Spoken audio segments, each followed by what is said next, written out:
Hello, everyone, and welcome back to the Not Content Podcast here on From the Q Podcasting Network. My name is Jerome Cuson. My co-host, as always, is Brian. Please leave a 4 or 5 star review on Apple and Spotify to get those algorithms going. Please like and subscribe on YouTube. Click the bell icon. Tonight, we are going to be discussing our final Robert Altman movie of the month and of the year. We did it back in March. We're doing it here in August. We have discussed 8 of his movies. Tonight will be the 8th and last. His final movie, Prairie Home Companion.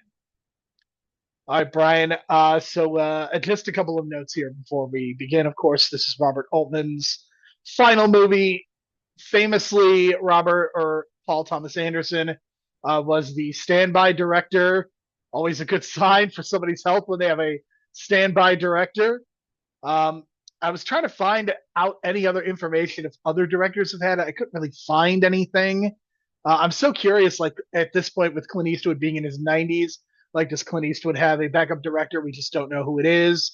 I think that would be really fascinating just to know like the history of backup directors and standby directors and the circumstances and whatnot.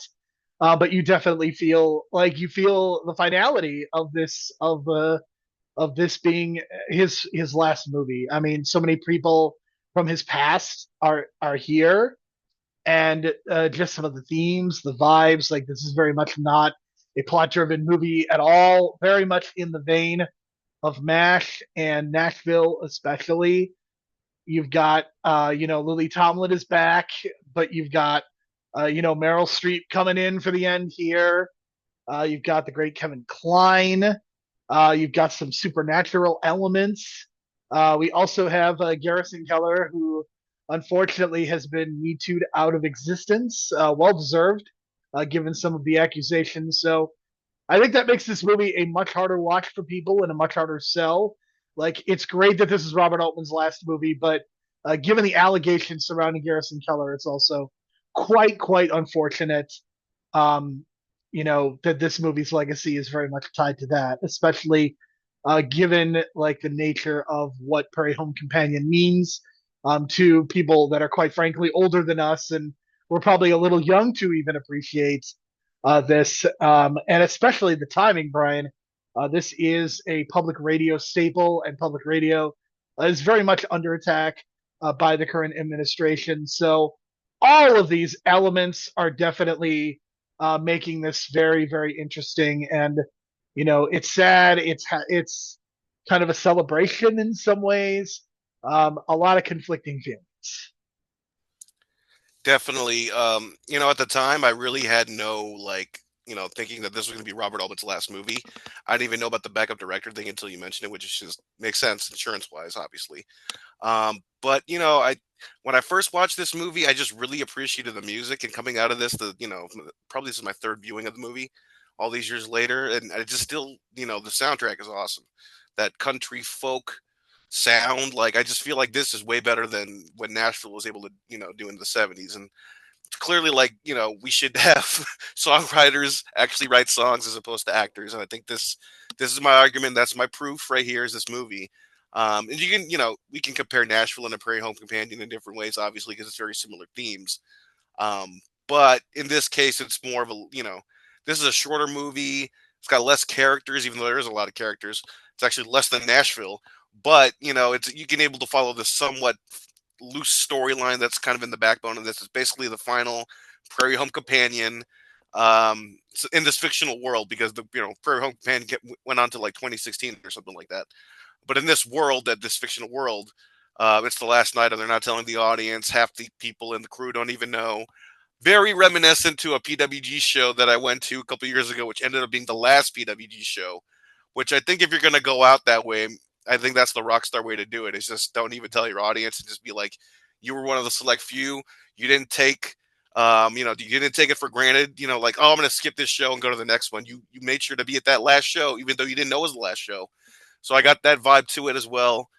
Even with the building changing and, all the construction at the end, very reminiscent of the Legion Hall. So that was an interesting vibe there. But I guess that's kind of the thing with this movie. It's a vibe of the end of some kind of past history, right? It's this transition to this new age. We hardly see a cell phone until like the end of the movie. and the way that this movie's presented, you can almost imagine this takes place in the 70s still. And that's just the way that this culture of this culture in Minnesota still was, or it still is in 2006, or I don't know. It just seems so older. But I guess in 2006, that's just the way they were because not a lot of people adapt to technology like we do in some parts of the United States. But in that kind of Midwestern kind of area, things are a little different, and this kind of I shows mean, you to cell get the phones slice of also life. are not as important. I mean, people probably had cell phones but in 2006, but they're not having their phones out all the time because the only thing you did with that phone was call people. You didn't.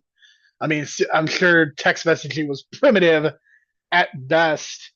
And I don't really. I think that there's a lot of elements to this movie that I think do work. I think the music is absolutely a huge part of it. Um, this is really a movie that is all vibes. Like the idea of this being connected to a plot or something is almost absurd. Like it's completely unrealistic in many ways, and I mean that in a good way. I think that this movie works because it's not steeped in a lot of realism. Like this is the kind of movie that you can almost see like being performed on stage. And you've got some great performances. And again, this is the kind of movie that just doesn't get made anymore.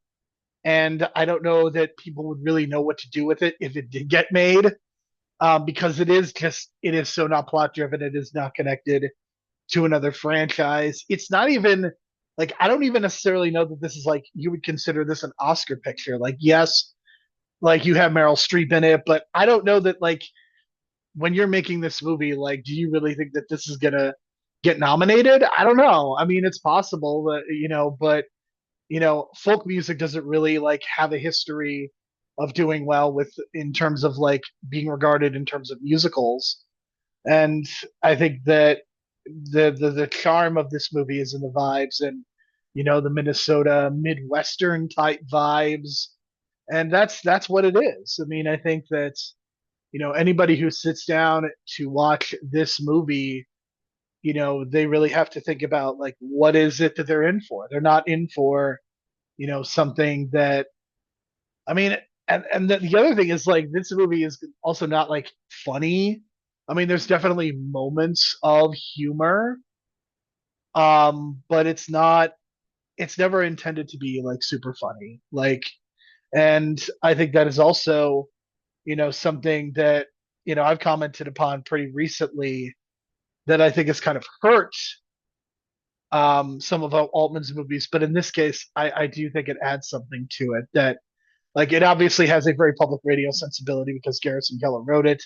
I think the humor is extended. Like I said, it's not rip roaringly funny, but it definitely has a charm. And the humor I would say is much smaller. Yeah, I would say the bulk of the laughs that do come from this movie come from Dusty and Lefty, which is Woody Harrelson and John C. Riley, and these tremendously well cast roles. Um, yeah, I just think it's well casted all around. Like you got this dynamic of Dusty and Lefty, these two like comedy folk singers talking about being a cowboy in the West and kind of making a dark comedy out of it, right? And then you got a contrast with these two sisters played by Lily Tomlin and Meryl Streep, who are just they got a great chemistry as the sister bond, and it's like they can clearly like you know, just kind of like work off each other. One saying something and a little Tomlin will come up and kind of comfort Meryl Streep or whatever. And this dynamic between the two as them as sisters with Lindsay Lohan as the daughter of Meryl Streep, I thought that all works well. I thought it was kind of interesting, that, Garrison Keller wrote himself in a pseudo romance with Meryl Streep on screen. And I just felt like deja vu because I felt like, wow, what is it up with these writers writing themselves in these romances with Meryl Streep? Because I don't know if you remember Adaptation, very similar thing going on there with Meryl Streep and writing your own romance with Meryl Streep. But I mean, look who Meryl Streep is dating right now. who is she dating right now? Martin Short, allegedly, Wow, wow. and I thought Martin, they were on Only Murders in the Building together. because I thought Martin Short was married, but I could be wrong, and that interview I saw could have been way older than I thought. So I anyway, think so, moving but on. they were written in a romance together, and they got into an actual romance together. It happens, folks. It happens. But again, this Meryl Streep, I don't know what it is. It's just, she attracts writers that write themselves into romance with Meryl Streep. I don't know, but I love their dynamic, and Meryl Streep is just a natural actress, and she's not even like trying hard. She's just good at being like motherly and like a great like just you can tell like every time she's singing, she's thinking about her parents or something like that, and she's always like emotional when she's singing. So that's a great detail. And Lily Tomlin is like got the red hair going, and I kept thinking like if we only had the live action Magic School Bus movie, man, this is what she would have looked like, and it would have so worked, and she could have still had the same voice. But whatever, I could go on, and how it could have been directed by Wes Anderson and would have been incredible. But say la vie. But yeah, I am she's. surprised that we do not have more Lily Tomlin Meryl Streep collaborations. It feels so natural. Like, of course, Lily Tomlin has done a lot with Dolly Parton, done a lot with Jane Fonda. I'm surprised that we haven't got more with her and Meryl Streep because they're a really good duo. I'm surprised that they get Dolly Parton for this. You know what I'm saying? Like, it just felt like she was gonna be it. I don't know. I don't know the history or the background of the casting, but it just felt like she was there in spirit almost, because you can just totally picture her in these like singing these songs and being one of the Johnson sisters or whatever, and just making that even like as a trio even better. But they kind of scaled it back a little bit, so that was it's fine because there was a lot of characters anyway, not nearly as many as like other Altman films, like I've said. So it's easily you can kind of follow I what's mean, going he's old on. and tired, so there's only some characters you can keep track of, man.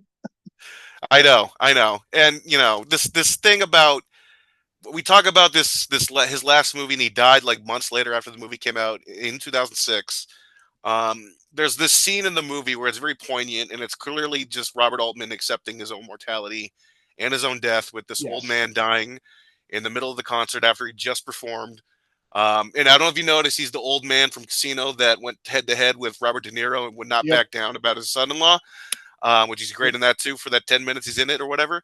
But here he's just putting on music. I think, he's just got to light some candles, and then he just sits down and dies, waiting for, his girlfriend or whatever to come by. And it's kind of like this sweet romantic kind of death, you know what I'm saying? And they kind of treat it that way. There's no like murder mystery Well, I to mean, it. there's this thing, and I don't know how much stock I put into it, but there's this thing about like how people will kind of will themselves to live past a huge event, like the Pope didn't die until after Easter. I don't know if you remember that. Like that was definitely a thing that people were bringing Ozzy up. Osbourne. Yeah, like Ozzy living until like after the big concert, Sabu after his last match, and like that is a very real thing that gets talked about quite often. And it's very like done well here because of the lighting and the mooding or the moods, and that like it Yeah, was it's very done it. dark lit room. Yeah, But it reminds me also of Kurt Cobain's MTV Unplugged, where it's been described as like he almost played his own funeral, so to speak, and the way that that was I kind of mean, how lit. about the Ultimate Warrior at Raw, and then Right. he dies? I mean, Oh there's yeah, just yeah. It's a this real is the thing. thing, man. Yeah, it's heartbreaking, but you can clearly tell this guy just accepted that he's going to die soon, and it's really just touching. But the movie goes on, and the songs don't reflect that negativity or that sadness, which I think is good, because I think once you maintain those happy poppy songs, it just kind of maintains this flow Yeah, to it, and you can just put this in the background. It's like the soundtrack itself just plays well. So I dig the songs a lot, and I think that's probably right. why I I like think a Mighty Wind. there are melancholy aspects to the movie, but I think it's intended to be much more of a celebration of life than something that we're meant to see as kind of depressing, which I think is again, I think that's a good thing. I think Robert Altman, I mean, maybe because of the fact that this is kind of his swan song, like maybe he is the only person that could have done this movie because just the unique nature of who he is as a director, his legacy, his own self awareness. Like again, Clint Eastwood is in his 90s. I don't think that he is going to direct like he's just not the person that's going to direct this kind of movie. Like I don't think he really has it in him.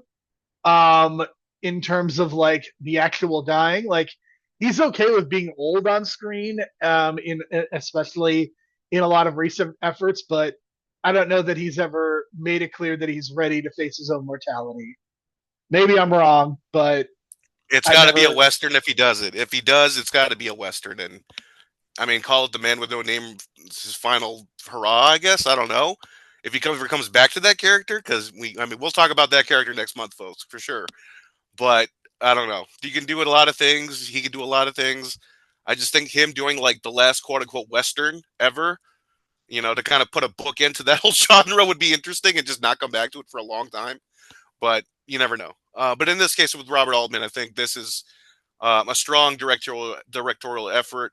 Average writing, you know what I'm saying? The writing's not even that great, but it's a good I way mean, to kind of portray your characters because it's not written by a screenwriter. I mean, the it's screenwriter of written this like a movie. mockumentary without the jokes. It's written like a documentary style That's without a really good way of putting it. I mean, interviews. it's written by Garrison Keller, who's not a screenwriter.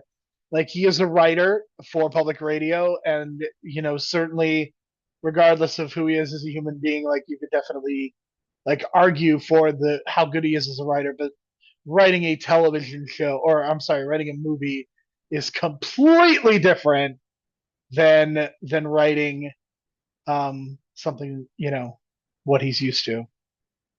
For sure. And I think, like I said, the performances are just really on point. And I give Lindsay Lohan credit because I'm not really a fan of a lot of her work, but I think in terms of like just going in and just being like, letting her guard down and just kind of being Especially with herself. everything that was about to happen to her. Yeah, but she did a great job, and she actually has that folk sound, and she actually sang the song, and she acted as if she was writing the song ad lib on the fly, which I think was a great little touch because the way she performed it, I mean, it made it look like she was doing on the fly, kind of on the cuff stuff. And the other thing I appreciated too is the format of the whole behind the scenes look because if there ever was a movie about like a Vince McMahon or like behind the scenes of the WWE, A, you got to call it the gorilla position, and B, it's got to look like this, where it's like the behind the scenes kind of look of it all. And I like the way that this behind the scenes looks, and I think that's the right format to use for a movie about Yeah. like the WWE or something like that. Yeah, I mean, I think it's been done in other movies as well, but I think it's done really successfully here. And I mean, I think part of it is convenience. I mean, most of this movie is shot in one space. And again, when you have an 81-year-old director who has heart problems, I mean, it makes a lot of sense that's the kind of decision making that you would do based on that. But yeah, of course, this is his final movie. I do want to point out Roger Ebert gave this 4 out of 4 stars, which is not a surprise given where Roger Ebert was also at in his life. I mean, it would only make sense that he would embrace this as somebody older and dealing with a lot of his own health issues at this point. But I mean, yeah, this definitely got a lot of people's attention in the critical community. Again, did not do really well at the box office. Like it did okay. It made like 40 million. It made 25. It made $26 million on a $10 million budget. So clearly, a lot of the actors were either working for scale or not much higher than scale, because this is quite the cast, and to only have a $10 million budget is pretty impressive. Like I said, not much impact at the box office, but like again, this is not the kind of movie that was going to make you know even $150 million. This was a movie that had limited reach, but I think it reached the people that it needed to. And I'm sure that because this has gone down as kind of his last movie, I'm going to guess that a lot more people have seen it for that reason, through VOD, through streaming. And it is going to be part of the Criterion Collection in September, along with most of Robert Altman's filmography. So great timing there, Brian. Most of Robert Altman's filmography is going to be on the Criterion Channel in September. Next, we need 4K releases because I think we got a 4K on McCabe and Mrs. Miller, and God knows we needed that because how badly that kind of got botched in the processing. Um, and of Yeah, course, and of course, a VHS does not help that movie, but a Blu-ray does. So there's clearly some movies of his that probably need cleaning up. And I'm sure that the Criterions are gonna. I don't know which company they're gonna outsource it to. I know there's Arrow and different things, but I don't know Criterion's got their own get up or set up too now. But we'll see. I just want to see some cleanup work. I want to see the 4K of the Long Goodbye, but I want to see a really like pressed out with a lot of like posters and like maybe a coaster or something like that, or some fake cat food, something fun because I know these releases get really fun sometimes. Just make it really limited and expensive. That way, when I buy it, and it'll be worth like $500 like 2 years later. There you go. Yes, a very sweet movie. I think it's one that really Yeah, excels. 7.5 out of 10 for me. Yeah, I I think mean, we're I'm an probably the eight, same. 8 out of 10, and I think that this movie is incredibly successful in terms of what it was trying to do. And again, we have talked so much about Robert Altman this year. Again, we dedicated 2 months to his filmography. There's still other things that we certainly could have discussed, but we chose not to.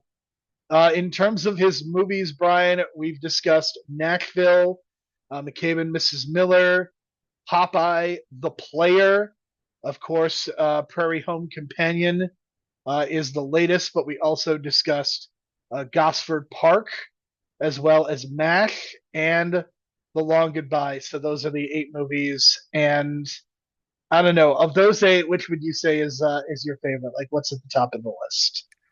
McCabe and Mrs. Miller, and probably The Long Goodbye. I want to say along with The Player, but I think The Player might edge out everyone based on the story structure and how it's the linear story structures of his movies.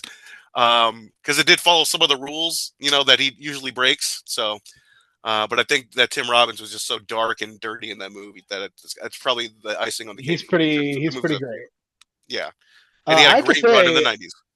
I mean, it's Nashville for me. I mean, I think that that movie is generally regarded as his best, and I have to say, in watching it myself, I absolutely agree. I think it's pretty spectacular. I would say it's so impressive, and I was blown away by it when we discussed it earlier in the year. And Popeye, I mean, that's a movie that I almost feel like needs a complete reevaluation because I think Popeye is way better than people give it credit for. I mean, this movie is infamously regarded as a big bomb, and I can see Prairie Home Companion be like, I get why this has a limited audience. To me, Popeye is the kind of movie that should appeal to everybody. I think it's not only hilarious, but it is also, I mean, it is a live action cartoon, the likes of which we have not seen um, pretty much in ever. I mean, you don't really see a lot. Like we've seen movies based on cartoons, but like the Super Mario Brothers did not feel like as much of a cartoon as this did. And I really want to see Robert Altman direct a Mario Brothers movie, and we'll never get a chance to see it. I don't know how that would look, but I think Mario would definitely have some muscles, the fake muscles that Popeye had in that movie, and there would probably be a gigantic wrestler in the role of Bowser or something like that in a suit.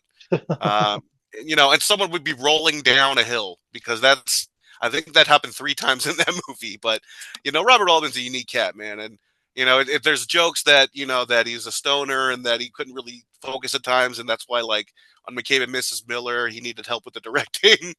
But that's just that's some stories you hear. But then you look down at his career like in the '90s where it felt like he was more in control. You know what I mean? And it's just like a movie like The Player just blows you away. So. And I still want to watch that other movie. I forget the title already. It came out a year after The Player, and it's the one where it's like a 3-hour movie about I 22 mean, different characters. it's Shortcuts. It's just really hard to find. It's really hard to it find. So, is that's a movie that we need to get out of purgatory. I will say this that if Shortcuts ever gets released and pulled out of purgatory, we will come back and we will review it. I'm not along going to with the go. Simpsons episode, because it's so like tied together Yes, now, isn't it? but we are like I'm not going to go to the Internet Archive and I mean, for a to, movie like that, it look at feels like we need the subtitles. We need like a big TV, at least 40 inches, that. and Yes, and we need like our yeah. phone next to us because we're gonna have to be going through the whole goddamn IMDb or the whole wiki because we were just like, oh my god, this actor's in this, and oh my god, this actor's in this, and we forgot to mention Kevin Kline, which is like he's a great I actor from mentioned the him at the 80s and beginning. I 90s. didn't talk about it very much, but I mean, We didn't Kevin talk about Kline him is very much, but somebody I mean, his he's character underrated. does not even need to be in this movie. He's like a noir detective that there's no mystery. He's just there security. It's just random, but hey, at least we get to see him and he's performing well. And God bless him because he's such a great like character actor. You know what I mean? Like I think he's so underrated, man. And I think a movie like Silverado, he's underappreciated. What's the other one? One where he portrayed the president when he wasn't. American President. I think he was great in that. So I think he's got some great roles out there. He just kind of chilled out the last 10 years on his selective movie roles. And I found out recently he was in Beauty and the Beast, the live action, and I still haven't seen that. So now it's like now I got to watch it because it's got this great cast I never knew about. So yeah, that might Be be next on prepared my to list. be prepared to be very whelmed. Not underwhelmed, Okay, not overwhelmed, just whelmed. okay, but at least the casting is what I'm aiming for because Josh Gad in a live Disney role. How have I not watched that yet? I feel like I should have watched it already. I mean, like I said, you're not missing much. But next month, we are going to be switching gears. We're going to be talking about another legendary director. But this legendary director is most known for westerns. He is also known for kind of getting Clint Eastwood's movie career started in terms of casting him in a major role. And we will also talk about not only one of the best westerns ever, but maybe one of the best movies ever made. Brian, we are going to have a Sergio September. You know how long I've been waiting for you to say that, Jerome? It How took a long? random viewing. I took a random viewing of you watching. What was it? Once Upon a Time in the West. Once Upon a Time in the West, which led you to the Dollars trilogy, and it just set you off. And I'm so happy it happened, and it just kind of unfolded the same way. It's like we have the same kind of feelings about the movies too. It's great, and I just found out recently that the timeline is actually backwards, folks. We'll talk about that as well. Where A Fistful of Dollars is actually like the third movie, and The Good, the Bad, and the Ugly is actually the first movie in terms of like sequential order. So I guess that's an Indiana Jones thing that Indiana Jones also stole. So because they went out of order as well. So we'll talk about that and what is the right match and where are we starting, Jerome?